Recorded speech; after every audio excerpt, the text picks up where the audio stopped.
got so much motherfucking design on right now. Bring it down, bring it down, make it clap. I got 3 old guys, I'm the guap, bitches on my line, and you know. Assalamualaikum warahmatullahi wabarakatuh.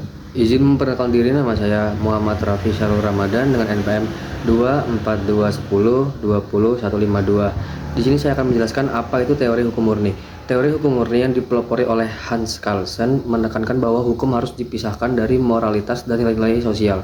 Hukum dipandang sebagai sistem norma yang harus diinterpretasikan secara logis. Bagaimana teori hukum murni? Pendekatan ini menekankan pentingnya aturan hukum sebagai entitas otonom. Hukum harus diterapkan tanpa intervensi dari faktor eksternal seperti etika dan politik. Relevansi teori hukum murni di Indonesia. Di Indonesia, teori hukum murni dapat dilihat dalam penerapan hukum positif. Namun, tantangan muncul ketika nilai-nilai sosial dan budaya lokal tidak selalu sesuai dengan hukum yang berlaku. Sekian dari saya. Wassalamualaikum warahmatullahi wabarakatuh. Di sini saya akan menjelaskan tentang teori hukum progresif. Teori hukum progresif dikembangkan oleh Sajipto Raharjo. Teori ini berfokus pada bagaimana hukum bisa digunakan untuk mencapai kemajuan sosial, keadilan, dan kesejahteraan masyarakat. Hukum harus berfungsi dinamis dan tidak kaku, serta mampu menyesuaikan diri dengan perubahan zaman. Bagaimana hukum progresif menekankan bahwa hukum harus melayani masyarakat dan bukan hanya menjadi aturan yang kaku. Hukum harus berorientasi pada keadilan sosial dan perubahan sosial yang lebih baik. Hukum tidak hanya dipahami sebagai norma yang bersifat tetap, tapi sebagai alat untuk memajukan masyarakat. Relevansi dengan hukum Indonesia, teori ini sangat relevan dengan konteks Indonesia yang sedang berkembang. Dalam sistem hukum Indonesia, teori hukum progresif mendukung adanya reformasi hukum yang berfokus pada keadilan sosial, hak asasi manusia, dan perbaikan sistem hukum yang lebih responsif terhadap kebutuhan masyarakat.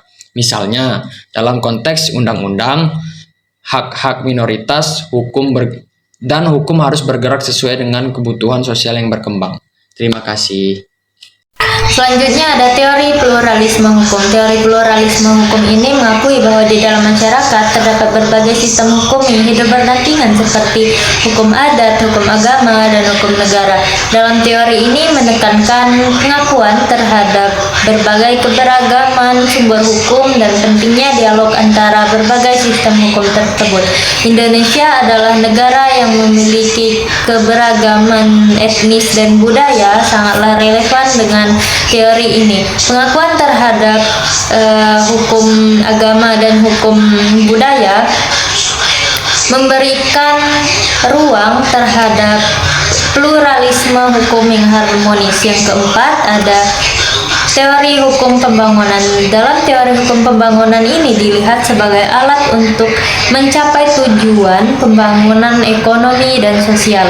Dalam teori ini diharapkan dapat memfasilitasi pertumbuhan ekonomi, perlindungan lingkungan, serta peningkatan kesejahteraan masyarakat.